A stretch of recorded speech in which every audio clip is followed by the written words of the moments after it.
Good morning.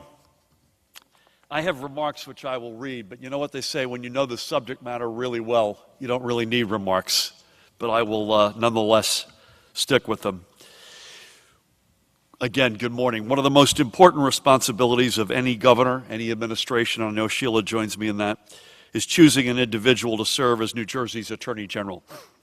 To be sure, the Attorney General is not the governor's lawyer, but the people's lawyer. An attorney entrusted to represent all New Jerseyans and our values and our laws. During my first term, and our first term, we were fortunate to be served in this capacity by Attorneys General Kabir Grewal and Andrew Brooke. They stood firm for our values, particularly when the former federal administration sought to undermine them. They worked to get illegal guns off our streets and defended our groundbreaking gun safety laws in court. They launched new policing practices to improve the relationships between law enforcement on the one hand and the residents they serve on the other. They took action to protect our immigrant communities. They took on polluters. They stood up for consumers, and so much more. I thank them both. They each have set tremendous legacies within the office of the Attorney General. I spoke with Andrew yesterday, and he was, as always, a consummate professional. We've not heard the last of Andrew Brooke, and he will go to great heights. As I look toward the upcoming 4 years and the challenges that lay ahead, I will once again look to the Attorney General to stand up for our New Jersey values and to keep the office and our state moving forward. To meet this challenge, it is my honor and pleasure to nominate Matt Platkin to serve as the 62nd Attorney General of the state of New Jersey, and I'm honored that Lieutenant Governor Sheila Y. Oliver stands with me today, and so many friends and allies of Matt who are here. Matt grew up in Florham Park and Morristown and graduated from Madison High School. He currently resides in the People's Republic of Montclair with his wife Sophia and their son Robert, who are both with us today. And we're also honored to be joined by Matt's mom and dad, Judy and Larry. Matt holds both of his undergraduate and law degrees from Stanford University. Contrary to any rumors, I do not hold his having absconded to the other coast against him. Importantly, he came back to New Jersey to engage in public service and give back to the state that gave him so much. Tammy, who is with us today, and I have known Matt personally and professionally for the past 8 years. In fact, he was volunteer number one in the earliest days of our New Jersey mission. I have seen his intellect, his work ethic, his commitment to good governance, and his ethical sense of right and wrong. As my first chief counsel, he was my primary advisor on all of our administration's legal matters and spearheaded many of our policy initiatives, including gun safety, voting rights, and the rights of those left at society's margins. I mentioned that Matt was a volunteer. Indeed, back when he was a volunteer and then later on as a paid professional, Matt was not legal counsel, he was head of policy, and those chops have served him well at every step of the way. But I particularly think of the earliest days of the pandemic as he ably led the counsel's office in helping us confront the greatest public health crisis, not only of this current century, but of the past 100 years. Every attorney general needs strong legal skills. Chris Perino is here. He was an outstanding attorney general, and I know he can attest to that, and he embodies that, which Matt has in spades and has proven in his time as chief counsel, in private practice, and in the pro bono work he has undertaken. But every attorney general also needs to lead with empathy, and Matt has that too. That trait is written throughout many of the laws he helped craft and see passed as chief counsel. Under our state's constitution, unlike most of the cabinet, the attorney general is given a layer of independence. As I noted earlier, the Attorney General isn't the governor's lawyer, but the people's lawyer, entrusted with enforcing the laws of our state fairly and even-handedly. The independence is most crucial in matters which are criminal in nature and must, because of that, be absolutely free of politics. I know Matt has the backbone and the fortitude to uphold this sacred principle. As I noted in my second inaugural address, just because one term ends and another begins does not mean that the old challenges fade away. And the same can be said for the Attorney General. I know Matt will continue the Attorney General's office's strong record of taking on polluters, fraudsters, and other criminals. But looking outward, our nation continues to stand at a crossroads when it comes to fundamental questions about policing in our criminal justice system, when the right of states to enact and enforce common sense gun safety laws is under attack, when voting rights are being restricted across the country, and when the very sense of the American dream itself seems to be falling from the grasp of so many. In these issues and many more, New Jersey will show the way forward, not just through smart policies and strong laws, but an equally smart and strong defense of both. In this, the Office of the Attorney General will stand tall. I think of the words of Robert F. Kennedy, who I believe, by the way, Robert Platkin may be named after. And we're hearing not only the words of Robert F. Kennedy a moment, but of Robert Platkin at the moment. Then Attorney General Bobby Kennedy addressed the law school at the University of Georgia in his first formal speech after becoming the U.S. Attorney General in 1961. And although we are now more than 60 years removed, his words still prove salient. And I quote the then general: "For on this generation of Americans falls the full burden of proving to the world that we really mean it when we say that all men are created free and equal before the law. All of us might wish at times that we lived in a more tranquil world, but we don't. And if our times are difficult and perplexing, so are they challenging and filled with opportunity." Those words could be said today. We have made historic strides in making New Jersey the opportunity state in so many areas across the past 4 years, and there is still much, much more to do. With Matt serving as our Attorney General, I know that New Jersey's storied laws, which have opened doors of opportunity and knocked down barriers of injustice for so many, will be in good hands. With that, please help me welcome the singular, incomparable, my partner in government, the Lieutenant Governor of the great state of New Jersey, Sheila Y. Oliver.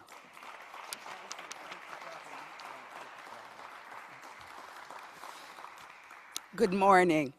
I have had the opportunity to be in this auditorium, this wonderful War Memorial Auditorium, on many occasions. But I must tell you, in all sincerity, today is one of the happiest and most exciting days that I have been in this auditorium. Thank you, Governor Murphy. Having had a front row seat, I can attest to everything that Governor Murphy has said about Matt.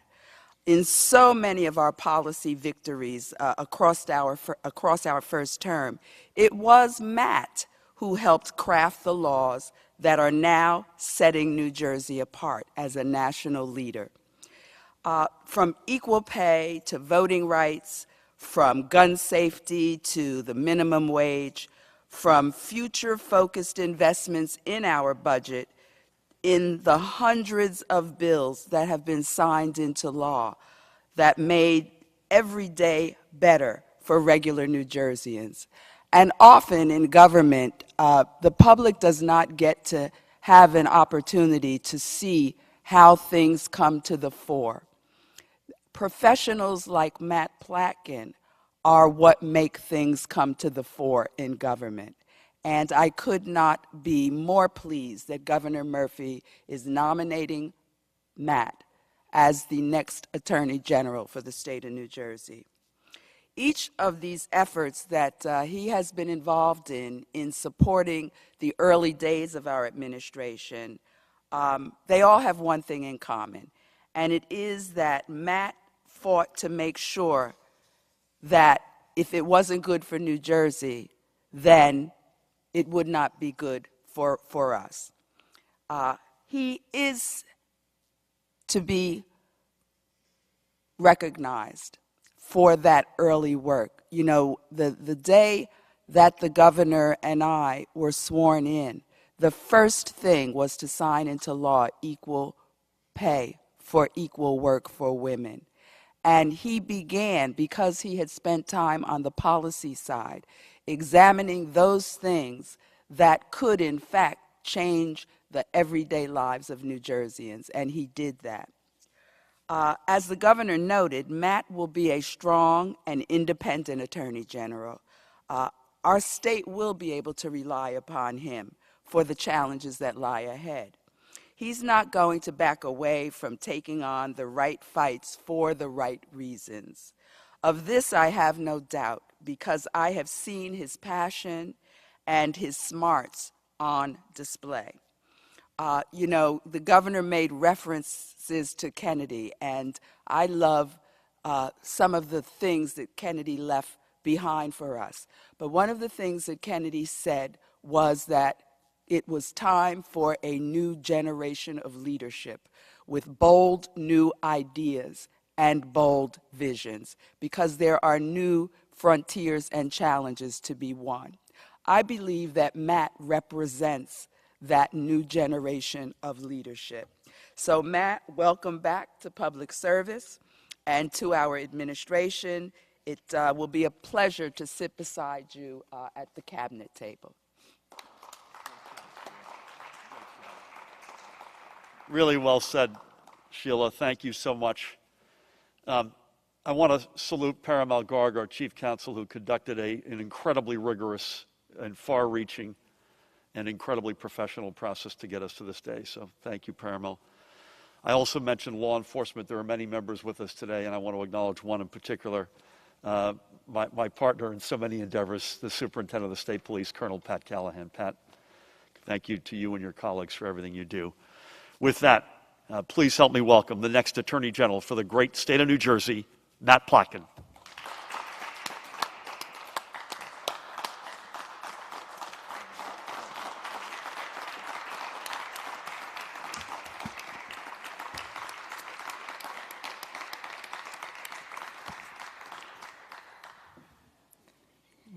Governor Murphy, Lieutenant Governor Oliver, thank you for those incredibly gracious introductions.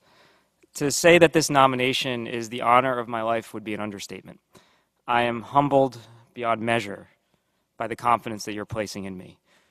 To the Lieutenant Governor, someone who I can say is a hero and an inspiration, I have benefited tremendously by being by your side and learning from your experience in government, and I am thrilled truly to be able to partner with you again.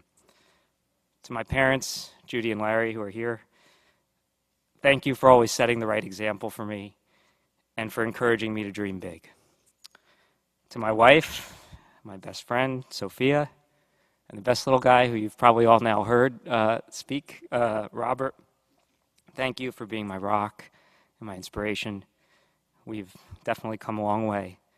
And I know this is a team effort. Anybody who's ever served in public office knows that. This will involve sacrifices you both will make, and there's not a moment that goes by that I'm not grateful for you, and I love you. To my friends and colleagues, Chief of Staff George Helmy and Chief Counsel Parimal Garg, two people who I think we can all agree embody what it means to be public servants, who have tirelessly worked over the last 2 years steering the state through a pandemic. I'm truly excited to work with you once again. To Attorney General Andrew Bruck, someone who I have known and admired for many years, I thank you for your service and the outstanding example you've set for me and everyone else throughout the Department of Law and Public Safety during your tenure. To the many distinguished lawyers who have come before me and have graciously offered me their counsel, including several who are here today, such as former Attorney General Chris Perino, former Chief Counsel Bill Kastner, and many others, I thank you for your generosity, and I will continue to rely on your counsel in the months and years ahead.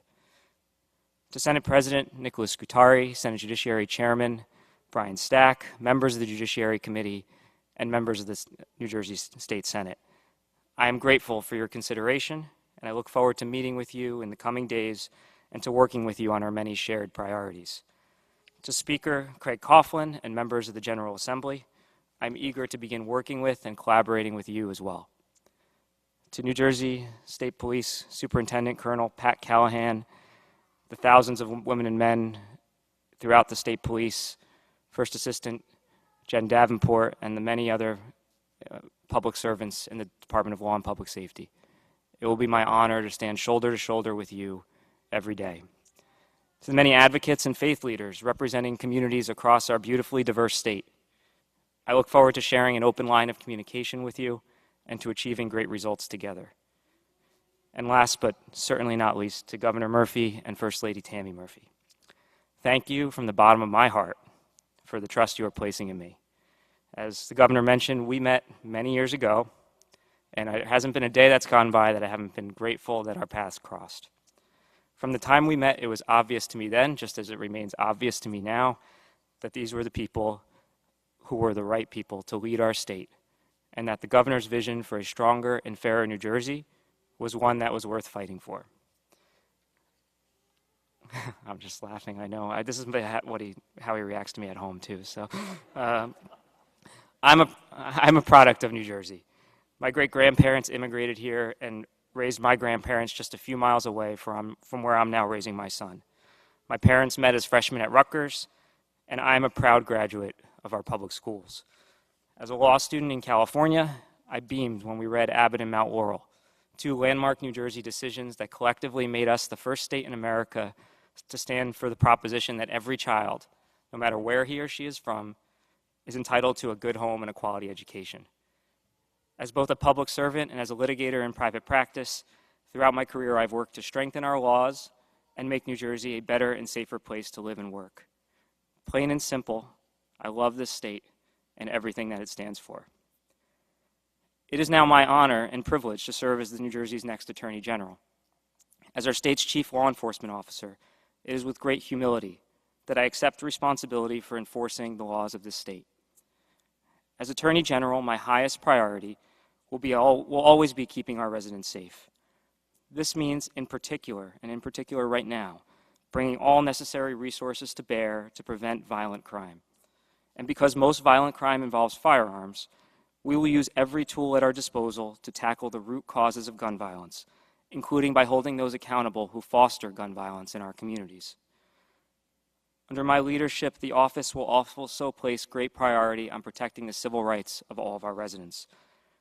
We must acknowledge that for too many, the trust between law enforcement and the communities we serve is broken. We will redouble our efforts to repair that trust, building on the bipartisan efforts of this and prior administrations. And in doing so, we will recognize and seek to relieve the often overwhelming burden we have placed on law enforcement to not only prevent crime, but to serve as addiction and mental health counselors, all while handling a global pandemic. Third, we will continue to pursue meaningful affirmative litigations on behalf of the state. New Jersey has amongst the strongest consumer protection, environmental, and worker misclassification laws in the country, just to name a few. We will put these laws to work to provide relief for our residents, whether they have been victimized by a predatory lender, a corporate polluter, or an employer unlawfully depriving them of their hard-earned benefits. New Jersey, we like to say, has great laws. I will make sure they are enforced. More than anything, I want to express a clear commitment today that as Attorney General, I will wake up every day to serve all 9 million residents who call this great state home. I will discharge my duties fairly and without fear or favor, and we will not shy away from tough fights when they are the right fights. My dad is here, and lately I've been thinking about a print that he hung in our house when I was young of a famous Hebrew phrase from the Torah, Tzedek, Tzedek Tirdof. And beneath it was written a translation, Justice, justice, shalt thou pursue. Growing up, I saw that print every morning when I woke up and every evening before I went to bed.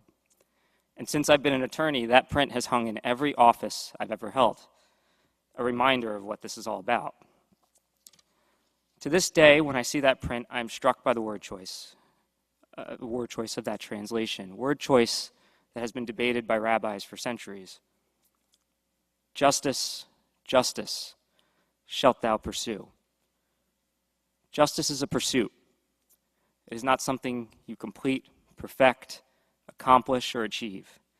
It is a pursuit, a never-ending, tireless pursuit, a pursuit that's full of disappointments and setbacks, incomplete steps, and half measures. But this pursuit of justice is not optional. It is, in fact, our obligation.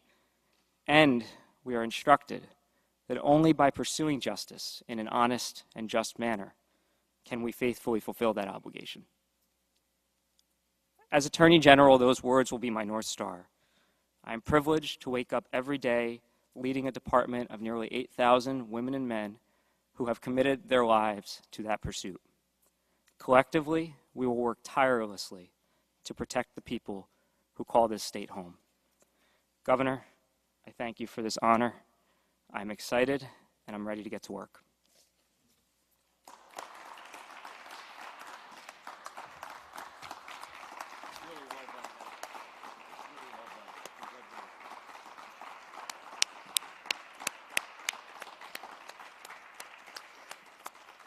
Really well done, Matt. Congratulations. So that's it. So on behalf of all of our speakers, Sheila, Matt, Robert, and me, we thank you for coming. Thank you all for coming, and God bless you, Matt and family. Take care, everyone.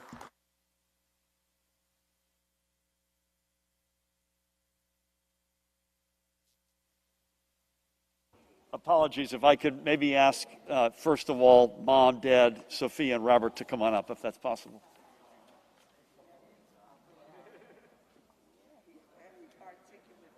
Yeah, he's right up there, man.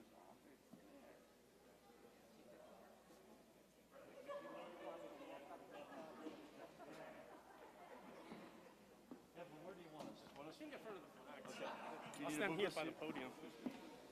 Does that work? Yes.